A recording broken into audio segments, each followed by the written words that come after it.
Welcome to the Curiosity Crisis. We challenge ourselves to explore the world of business, tech, investing, and science. Get curious and be part of the journey as we discuss, challenge, and learn. Between Kush and I, we have almost a decade of experience in one of the most unstable energy markets in the world. There are so many questions around how we're going to get from where we are to where we need to be for a renewable energy future, and one that is actually robust. This will be the first installment in a micro series tackling different parts of this transition. We plan to both explain how things work and go through what the future might hold. Today we're looking at energy storage. What is it? What types there are? What role it will play in the coming years? Kush, how you going? I'm excellent, Lukey. Very, very good to be back. Excited for this episode. It's been a while since it's just been you and I going deep on something, so I'm keen. It has been a while, but it'll be good to have an episode back with the usual formula. So, what's been keeping you curious? Yes, love that. What's been keeping you curious? I think a while ago I said I was reading Sapiens. I finished Sapiens, so basically I'm just really curious about the history of the world. Honestly, I learned a lot, and there was, some things I will find useful going forward, and some things I don't know if I'll use again, maybe just trivia. But one of the really interesting things was understanding the development of economies and how money worked, and looking at how research and development is very, very tied into capitalism and empires and all that sort of stuff. It was more than I was expecting to get out of the book. I thought it was just going to be more history, and so it was a very interesting book, but got a lot out of it, so would recommend it to anyone. Yeah, nice. What about you? What's keeping you curious, mate? I'm going to cheat today, and I'm going to have two things. Oh, the first one is because weeks ago I said that I would talk about how I've gone with my supplements that I was trying. I remember that. Yep. Yes, I will be completely honest. It's all placebo. I haven't really. Okay. Hey, recap what you tried real quick. So I was having vitamin D and magnesium, and it's very hard for me to tell whether they were doing anything or not. I'm not sure, to be honest. I think I use magnesium, and I think it's really useful. I feel better rested, but maybe it's just placebo as well. It could be my muscle soreness from running and things is better, but it's so hard to tell because it could also just be that I had more movement that day, so I didn't stiffen up, or you know what I mean? Yeah. So I don't know, but it appears to me as though it's not a noticeable difference. Fair enough. I mean, I don't have that much proof other than anecdotal, so can't challenge you too hard there. What's the second thing? The second thing is, for probably the last couple of months, actually, I've been very interested in something called IEMs, which are in-ear monitors, which is actually what I'm wearing right now. And essentially, they're just you can get high fidelity audio for much cheaper than spending thousands of dollars on a pair of headphones. And I've just been exploring the world of it and learning lots and trying to identify what type of sound I like. And I'm going to bridge into kind of really hi-fi things, I think, in the coming months. So, yeah. Interesting. What does high fidelity mean real quick for somebody that wouldn't know? It's just essentially the quality of the audio that you're listening to. That could be a bunch of things. So it could be the bit rate of the music that you're listening to, essentially the sample rate. But it can be other things as well, and how that's reproduced, and a DAC, which is a digital audio converter, and how all the signals are processed, and basically all the things that add up to getting into your ears.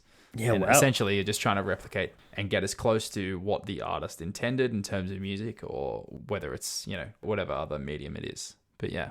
Yeah, super cool. So I guess if we want to kick off, what are the fundamentals, and what is the problem that we're trying to deal with in terms of this energy storage and our energy future? Yeah, it's a great question to start, and I think a lot of people would have heard some of this, but for a moment I'm going to spend a little bit of time introducing and setting the scene. So starting very high level, essentially you would have heard the word net zero. We've done episodes on net zero. A lot of economies and countries around the world are trying to get to net zero, which is essentially just reducing your carbon emissions as much as you can, as close to zero as you can, and then using offsets for the rest. Why are people doing that? Well, why countries doing that? Well, they're trying to limit climate change, and over 190 countries have signed up to the Paris Agreement, which is essentially trying to limit global warming, which is The Paris Agreement says we're trying to limit global warming to well below 2 degrees and ideally capped at 1.5 degrees Celsius. So that is the big macro on why we're doing any of this sort of thing. So one huge part of that is energy. So electricity, where does it come from? It is super crucial to our day-to-day lives. We can't live without it. So we know that some of the most polluting sources, so CO2 producing sources, come from, for example, coal and natural gas generation, essentially fossil fuels. Everyone's heard that term. But the challenge is essentially, north of 50% of Australia's, China's, India's, and the United States electricity generation still comes from fossil fuels, so heavily polluting sources. And in the first three, so Australia, China, and India, it's mostly coal-fired generation, which is the most polluting source of fossil fuel generation. So if we're going to get that to net zero, we need to replace them with renewables, another term everyone's heard of. But renewables, as we know them, the two main sources, solar and wind, rely on the sun shining and the wind blowing. When that doesn't happen, you don't have energy, and the traditional sources you could always turn on and turn off sort of when you want, or get at least the output that you set them to be producing at. So that's where storage comes in. The storage is supposed to produce or generate or discharge their energy while the sun isn't shining or the wind isn't blowing, and we still need energy. So that's a very high level picture as to where storage fits in the whole thing and what the problem is. Yep. So going straight into storage, I'm going to ask you, what is energy storage from first principles, and why is it key to this whole transition? So I think this will be a very familiar concept to a lot of listeners, and for some it might be a bit foreign, but energy is never created or destroyed. It only changes form. And that is the law of conservation of energy. And look, essentially, what we're aiming to do with energy storage is move it into a more convenient place of storage. For coal, for example, the energy is stored in the coal. It's the combustion of the coal that gives you your energy. And so, there's all these different ways that it's stored, but we want a more convenient way so that we can use it on demand, right? So, storage comes in a bunch of different forms. It has a bunch of different applications. A really simple example is water stored up a hill. It has potential energy. And if you let that water run down a hill, you can do all kinds of things. So move a turbine, for example, and generate some electricity. So we can look at a bunch of different types. We can look at liquid air batteries. We can look at lithium ion batteries, salt batteries. There's so many different types. But the fundamental use is, as you were saying, is to keep it for a rainy day. And I think it's misunderstood how much that actually does affect our renewables. When it is rainy, when you do have a lack of wind or a lack of sun, you're really getting close to no solar and close to no wind or zero.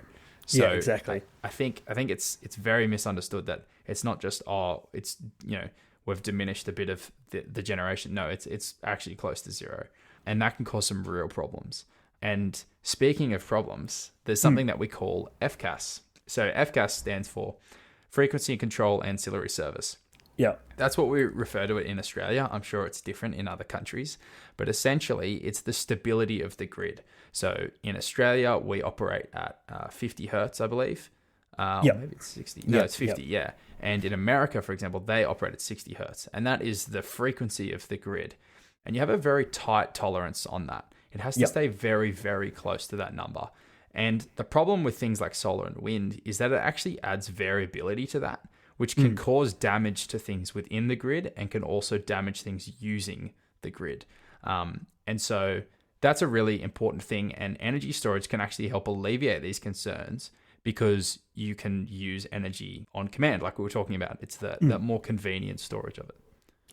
Yeah. So just a couple of things on that. I mean, obviously when the sun doesn't shine, the wind doesn't blow, that doesn't mean the sun's not shining anywhere and the wind doesn't blow anywhere. But for the most part, in, for example, a region, for example, a corner of Australia or a corner of America, if there is no sun and wind, then it's relying on imports through the grid from elsewhere, which, can happen, and there is interconnection. But when you go pretty much to a wholly variable renewable energy, or VRE as some people call it, then sometimes when you're really requiring that import, it's not there because the neighboring state is also full of solar and wind. So it becomes a little bit harder where this storage and capacity really comes into the play.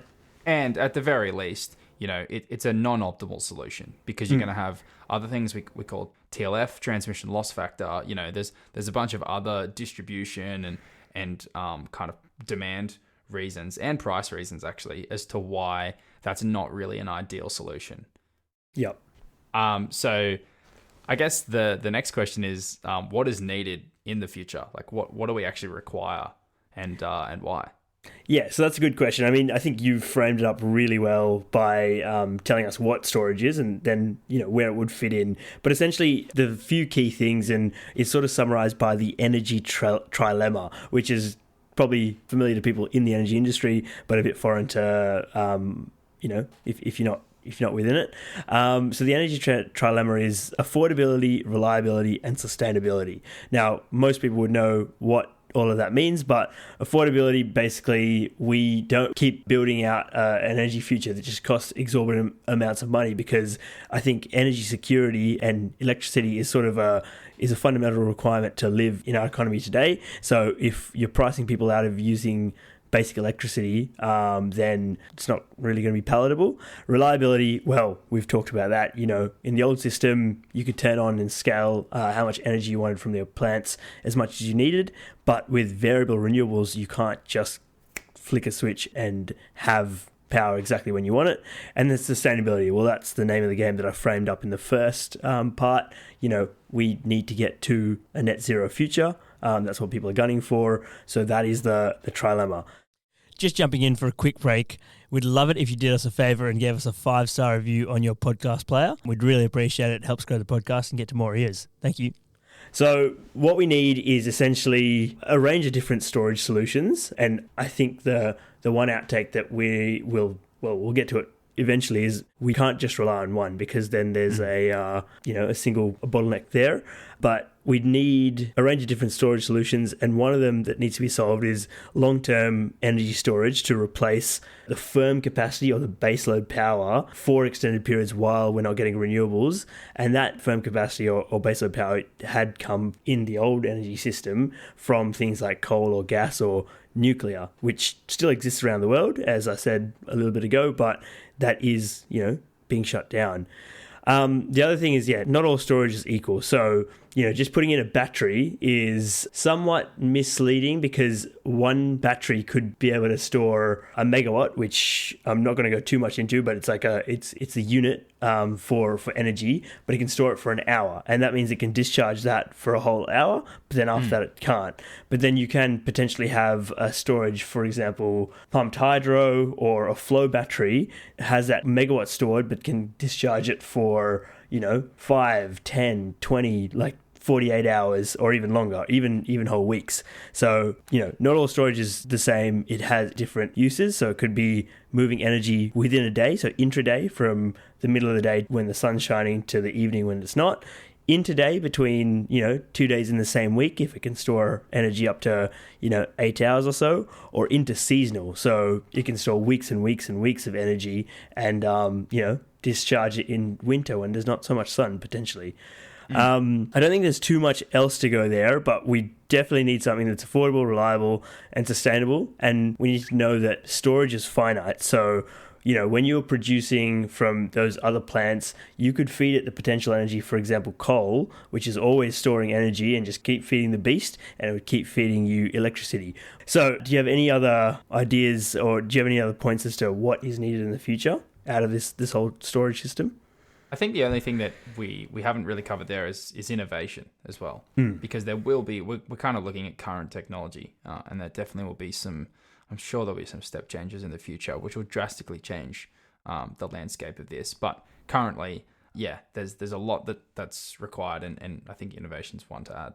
Absolutely. And I think what we've done so far, I'm actually going to ask you about that in a second, but what we've done so far is define the problem. And a mentor of mine actually tells me that you need to spend 90 or 99% of the time on the problem to understand what you really need, and then the rest of the time on the solution. It should come to you pretty quickly. Yeah. I think he actually stole that from Albert Einstein or something. But anyway, speaking of the solutions and what we could be looking forward to, what's out there right now in terms of technology, the solutions, and then what do you see as the most material, so useful right now, and then some areas of growth? Yeah, so I guess the classic thoughts when we talk about batteries is chemical batteries, and originally that was lead acid batteries, and now we have the holy lithium-ion battery. Yes. But there's also pumped hydro, which is the idea of pumping water up a hill and then letting it release back down. But that's maybe less of a traditional thought, and it has geographical challenges, which doesn't always suit everyone. But the lithium-ion battery was actually invented in 1976, so it's actually been around for a very long time. Yeah. And one of the reasons that it's had such success is just because of the scalability that it had in manufacturing throughout the 90s and all the way into the 2000s. And a lot of that came from consumer electronics. And, we've reached kind of the limit of its density and its safety and its all of these other issues that have come along with it. And we're kind of looking for that next thing, which we'll get to in a second. I'm actually going to challenge you on that later on. But anyway, I'll let you continue. Okay. So then if we look at some more niche things, we can look at flywheel batteries or flow batteries. So flywheel is essentially you have something that spins and you can reduce its rotational speed and you grab that as energy and then you can put it back. Or you can look at flow batteries, which are things for flowing in opposite directions with a membrane through the middle. Compressed air, which I mentioned before, which is the same as liquid air batteries. You compress air down and you cool it, and then you can let it heat back up. And then as it expands, you can use that as energy. There's a bunch of different kind of more niche batteries, and they usually are niche for a reason. It usually is something to do with efficiency or how easy it is to manufacture or the other challenges on where you can place it, the size or the convenience related thing. There's usually a very clear reason as to why they are more niche. Yeah. I've heard, I actually listened to a talk recently about batteries and why certain batteries, for example, lithium ion, are popular as well, is because they're not fantastic at everything, but they're mediocre and okay at all things. But whereas these other ones might not be as scaled up and as popular because they're really good at certain applications, but they're not sort of universally quite good. So they haven't also hit that commerciality. And that's the whole thing about when you get to that commercial stage, you go from proof of concept, manufacturing and how do we scale this up? And then it gets into the commercial side. And nothing's really been able to break into that because lithium-ion batteries have just gotten so damn cheap and so easy to manufacture. But we do have some pretty interesting things recently around solid-state batteries. And it's kind of one of those things, it's a bit like self-driving cars where it's always felt like, it'll be here in the next 5 years. It'll be here in the next 5 years. But I think we really are close now. Right. And that's because there's actually already been some releases of solid-state batteries into consumer electronics. Right. And so I think that's kind of the biggest thing is this is no longer proof of concept. It is in commercial grade products. Right. And that's kind of the big step. It is really close. And essentially I don't want to boil it down to anything too simple, but you're replacing the electrolyte with a solid instead of a liquid. And it allows you to have higher density. It allows it to cope at higher temperatures, which lets you charge faster. It has all these additional kind of advantages. And there's also the safety aspect of it. You don't have that crystallization that goes from your cathode to your anode causing an explosion. You have a lot less of the other problems that lithium-ion batteries have. So the future's looking really good for that stuff. And if we look at alternatives, there are other things to look at, nuclear, which we'll hopefully cover in a later episode, and then geothermal. There's a really interesting company called Quaise Energy, and they have something that uses a gyrotron and it essentially uses microwaves to vaporize rock. And so one of the problems with geothermal is the ability to drill. So you have these drilling rigs, and eventually once you get down far enough into bedrock, you're almost using drill bits up faster than you're getting down into deep enough into the earth. But they believe they've fixed this. And if you get down about 2 kilometers anywhere on earth, you can get geothermal. And that removes a lot of the geographical concerns. So that is also going to be a really interesting thing in the future. So it's interesting. I think it is important to mention that as well, because obviously we're mentioning those because there's zero carbon sources of energy, and if you want the sustainability and the reliability part, you might not only want to rely on electricity and batteries or storage that relies on the electricity. So you can use geothermal, nuclear, batteries, solar, wind, and have it combined in the energy. One of the pictures of the energy landscape in the future. I did want to ask you, just while we're talking about environmentalism, I suppose the environmental side of the trilemma, what is the environmental cost to build storage? And I'm going to pick on lithium-ion batteries right now because they are far and away the most deployed solution at the moment. They're really, really popular. So, some people say that batteries are really polluting to produce, but do you have any data on that? Yeah, so we looked at a really good graphic, which was by Visual Capitalist, and they had a breakdown for EVs. And a classic example is looking at the manufacturing of an electric vehicle and then a combustion engine and comparing how many tons of CO2 is emitted. Yep. And we've done the calculations for you, and we have roughly calculated that. So 1 megawatt hour battery storage, which is what Kush was mentioning before, it's kind of just the standard unit of measurement for energy, is about 100 tons of CO2 emitted. And that's backed up by a McKinsey report as well. But the thing to remember is that there is no additional emissions through the lifetime of the battery.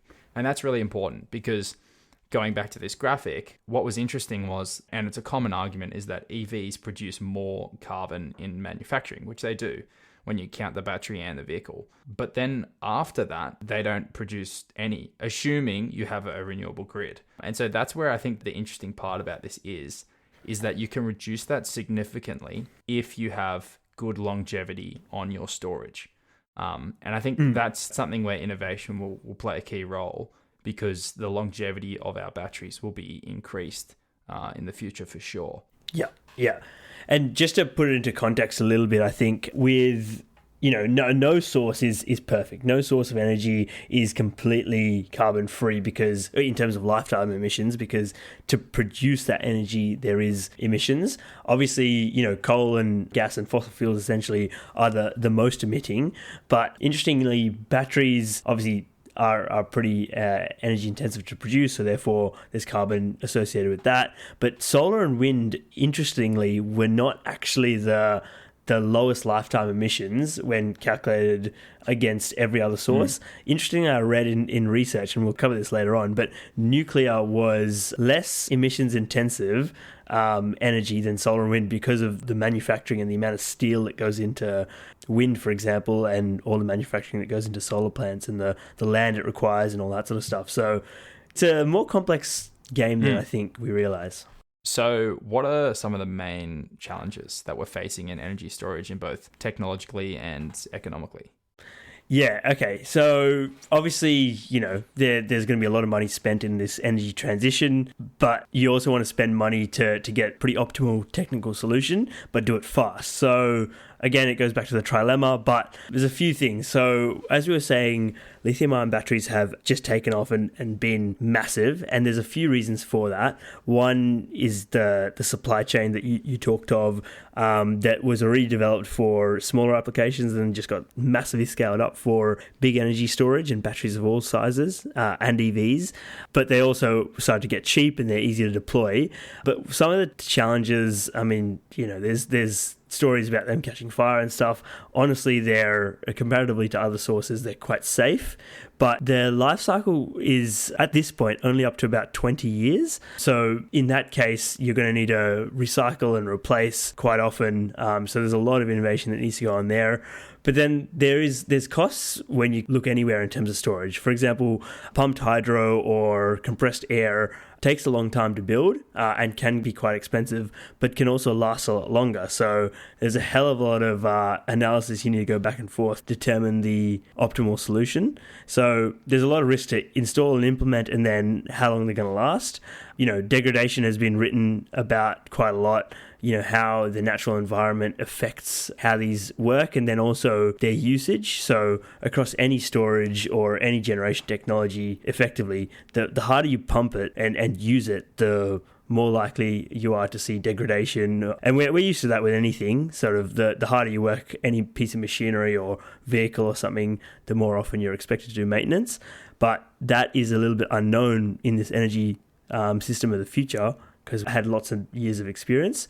Otherwise, there's a couple of other things that you just need to consider. Some storages need to consider for example, availability of geography or land, for, how you talked about geothermal, you got to dig deep, or pumped hydro, you need reservoirs and changes of elevation. Sometimes you don't want a really hot environment. But the good thing is we're innovating, and there is a lot of work and attention and money and thought and political interest going into all this sort of stuff. So there is going to be tons of development. And I'm going to give you, I'm going to challenge you on sort of what you mentioned about lithium ion. I do agree that, at the commercial scale that they're going at, and the rate they're being pumped out, there has been probably a cap reached on what quality or what density they're pumping out at lower prices. But I think there is going to be, and I've done a lot of reading on this and heard people talk about them from within the industry, that there's going to be tons of development with lithium-ion batteries, development of chemistries within lithium, and the technical capabilities such as longevity, performance, density, so energy density, warranties, and ultimately, the value you get from them or the economics from them. So I think there is a long way to go, but yeah, we're just going to have to see how it ends up. Yeah, I think that it's an interesting point, but I think one of the key things is, there's always the raw chemistry and the raw physics.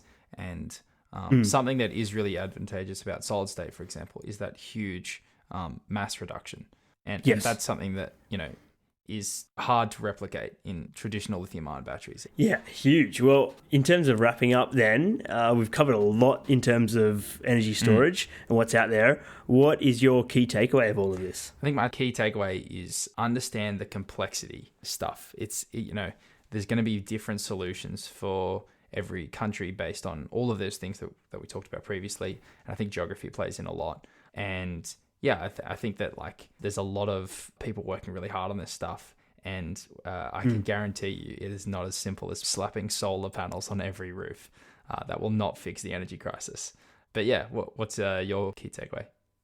Very similar and along the same lines, but just keep aware, keep your nose to the ground when it comes to this storage stuff. We've framed up the problem, if we are serious and if we are going to get to net zero and try and limit that global warming aligned with Paris Agreement and stuff like that, right at the high level, that's coming from the top. I think there's going to be tons of innovation, tons happening, a lot changing, a lot being developed. So, if you're looking for the next big thing, it's probably still out there. So keep your eyes on it, or even if it's staring you right in the face, even if it's a solution that's already there that just needs to be scaled up or made better, probably a lot of opportunities even for budding investors. So, have a look. Anyway, well, I think that's all we have time for, Loki. So thanks for listening. Find us at curiositycrisis.com and Curiosity Crisis on Instagram. We're on all major streaming services, so you can listen how you like. I've got a favor that we always ask. If you got anything out of this episode, please rate and review us on your podcast player. Your recommendation is always worth a lot, and it helps us get found. Thanks, and catch you on the next one. Cheers.